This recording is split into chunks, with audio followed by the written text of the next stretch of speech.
காவிரியில் நீர் திறப்பதற்கு எதிராக உச்சநீதிமன்றத்தில் கர்நாடக அரசு புதிய மனுவை தாக்கல் செய்துள்ளது. கூடுதல் விவரங்களை செய்தியாளர் ஹனிகுமாரிடம் கேட்கலாம்.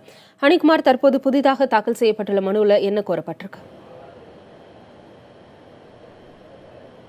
திவ்யா, அதாவது காவிரியிலிருந்து கர்நாடகா தமிழகத்துக்கு அக்டோபர் 1ஆம் தேதி, அதாவது இன்றையிலிருந்து அக்டோபர் 6ஆம் தேதி வரைக்கும் ஒரு நாளைக்கு 6000 கியூசெக்ஸ் தண்ணீரை திறந்துவிட வேண்டும் என்று நேற்று உச்சநீதிமன்றம் உத்தரவு பிறப்பித்திருந்தது. இந்த வழக்கினுடைய அடுத்த கட்ட விசாரணை அக்டோபர் 6ஆம் தேதிக்கு மீண்டும் ஒத்திவைக்கப்பட்டிருக்கிறது. இந்த சூழலில் கர்நாடகா சற்று முன்னர் இந்த உச்சநீதிமன்றத்தினுடைய இந்த உத்தரவில் திருத்தம் செய்யக்கோரி ஒரு மாடிஃபிகேஷன் பெட்டிஷன் ஒன்றை தற்போது உச்சநீதிமன்றத்திலே பதிவு செய்திருக்கிறார்கள், தாக்கல் செய்திருக்கிறார்கள். குறிப்பாக இந்த கர்நாடகாவிலிருந்து தமிழகத்திற்கு 6000 கனஅடி தண்ணீரை திறந்துவிட வேண்டும் என்று கூறிய அந்த உத்தரவில் மாற்றம் செய்யுமாறு அவர்கள் கோரிக்கை விடுத்திருக்கிறார்கள். இவை மட்டுமல்லாமல் நேற்றைக்கு உச்சநீதிமன்றம் இன்னும் 3 நாட்களுக்குள், அதாவது அக்டோபர் 4ஆம் தேதிக்கு முன்னதாக காவிரி மேலாண்மை வாரியத்தை அமைக்க வேண்டும் என்றும் உத்தரவை பிறப்பித்திருந்தார்கள். அந்த உத்தரவிலும் மாற்றம் செய்யக்கோரி தற்போது இந்த மாற்றம் கோரும் மனுவை தற்போது உச்சநீதிமன்றத்தில் அவர்கள் தாக்கல் செய்திருக்கிறார்கள். குறிப்பாக இந்த காவிரி மேலாண்மை வாரியம் அமைப்பது தொடர்பாக ஒவ்வொரு மாநிலமும் 4 மாநிலங்களுமே தங்களுடைய மாநிலம் சார்பாக யார் யார் இடம்பெறுவார்கள் என்பது குறித்த பெயர்களை இன்று மாலை 4 மணிக்குள் மத்திய அரசுக்கு தெரியப்படுத்த வேண்டும் என்று உச்சநீதிமன்றம் தெரிவித்திருந்தது. ஆனால் தற்போது இன்று சனிக்கிழமை என்பதால் உச்சநீதிமன்ற பதிவாளர் அலுவலகம் என்பது மதியம் 2 மணி வரை மட்டுமே செயல்படும். தற்போது சற்று முன்னர் இது போன்ற ஒரு மனுவை அவர்கள் தாக்கல் செய்திருப்பதை பார்க்கும்போது அவர்கள் இதில் காலதாமதம் செய்வதற்காக இது போன்ற ஒரு மனுவை தாக்கல் செய்திருக்கிறார்களா என்பது ஒரு கேள்வியும் எழுந்திருக்கிறது. மேலும் உச்சநீதிமன்ற உத்தரவுப்படி தண்ணீர் திறந்து விடுவதா வேண்டாமா என்பது தொடர்பாகவும் இன்னும் எந்த விதமான ஒரு தெளிவான முடிவையும் கர்நாடகா தரப்பில் அறிவிக்கவில்லை. இன்று மாலை 6 மணி அளவில் அனைத்து கட்சி கூட்டமானது நடைபெற இருக்கிறது. எனவே அதற்கு பிறகுதான் அவர்கள் என்ன முடிவை எடுக்கப் போகிறார்கள், உச்சநீதிமன்ற உத்தரவுப்படி தண்ணீரை திறந்துவிடப் போகிறார்களா, அதை மீறப் போகிறார்களா என்பது தெரிய வரும். ஆனால் தற்போது இந்த உச்சநீதிமன்ற உத்தரவில் மாற்றம் செய்ய கோரி இந்த மனுவை அவர்கள் தாக்கல் செய்திருக்கிறார்கள் என்பது குறிப்பிடத்தக்கது. திவ்யா, ஹனிகுமார், ஏற்கனவே காவிரி விவகாரம் தொடர்பாக கர்நாடகா மீது நீதிபதிகள் கடும் கண்டனத்தை பதிவு பண்ணியிருக்கிறார்கள். அப்படி இருக்கும்போது இந்த புதிய மனு தாக்கல் செய்யப்பட்டிருக்கு. ஒருவேளை இந்த மனு ஏற்கப்பட்டால் விசாரிக்கப்படும் போது எத்தகைய கண்டனத்திற்கு கர்நாடகா ஆளாகும்?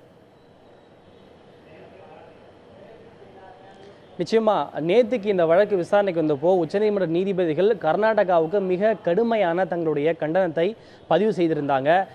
கர்நாடகாவினுடைய இந்த போக்கு தங்களுக்கு அதிருப்தி அளிப்பதாகவும் உச்சநீதிமன்ற நீதிபதிகள் தெரிவிச்சிருந்தாங்க.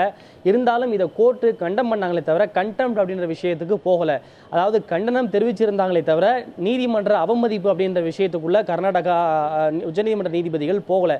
ஏன் அப்படின்னா நீதிபதிகள் தெரிவிச்சிருந்தாங்க, கர்நாடகா தங்களுடைய அணைகளில் தண்ணீர் இல்லை என்று சொல்கிறது. எனவே இது தொடர்பாக மத்திய அரசு உண்மை நிலவரம் என்ன என்பது தொடர்பாக ஆய்வு செய்வதற்காக தற்போது ஆய்வு செய்து வருகிறது. அது தொடர்பான அறிக்கை அளித்த பிறகு அந்த விஷயத்திற்குள் நாங்கள் செல்வோம் என்று உச்சநீதிமன்றம் மிக தெளிவாக குறிப்பிட்டிருந்தது.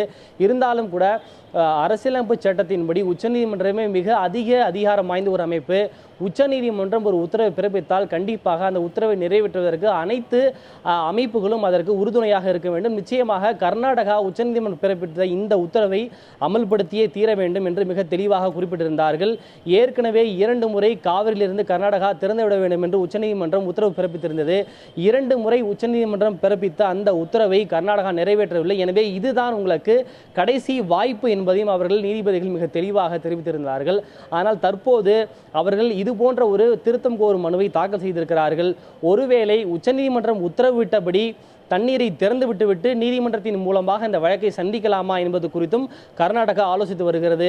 அப்படி முடிவெடுக்கப்படுமே ஆனால் இன்று மாலை அனைத்து கட்சி கூட்டத்துக்கு பிறகு அது போன்ற ஒரு முடிவை கர்நாடகா எடுக்கும் வாய்ப்பு இருக்கிறது. ஒருவேளை உச்சநீதிமன்ற உத்தரவை பின்பற்றாமல் தண்ணீரை திறந்து விடாமல் இது போன்ற ஒரு மனுவை அவர் தாக்கல் செய்திருப்பார்களே ஆனால் உச்சநீதிமன்றம் ஒருவேளை இந்த மனுவை நாங்கள் விசாரிக்க மாட்டோம் என நிராகரிப்பதற்கான வாய்ப்புகளும் சட்டத்திலே மிக அதிகமாக வந்திருக்கிறது. மேலும் கடுமையான கண்டனங்களை பதிவு செய்து கர்நாடகாவின் மீது நீதிமன்ற அவமதிப்பு வழக்கு தொடர்பதற்கான சாத்தியக்கூறுகளும் அதிகமாக இருக்கிறது. திவ்யா, சட்ட விவகாரங்கள் ஒருபுறம் இருக்க, மத்திய அரசு இன்று மாலை 6 மணிக்கு காவிரி விவகாரம் தொடர்பாக மத்திய அமைச்சரவை கூட்டத்திற்கு ஏற்பாடு செய்திருக்கிறது. இந்த நேரத்தில் மத்திய அரசு மேலாண்மை வாரியம் அமைப்பது தொடர்பாக என்ன நடவடிக்கை எடுத்துட்டு வருது? அதாவது நேற்றைக்கே இரவில் பிரதமர் மோடி தலைமையில் மூத்த அமைச்சர்களுக்கான ஒரு ஆலோசனை கூட்டமானது நடைபெற்றிருக்கிறது. இந்த காவிரி மேலாண்மை வாரியம் அமைப்பது தொடர்பாக விவாதிக்கப்பட்டிருக்கிறது.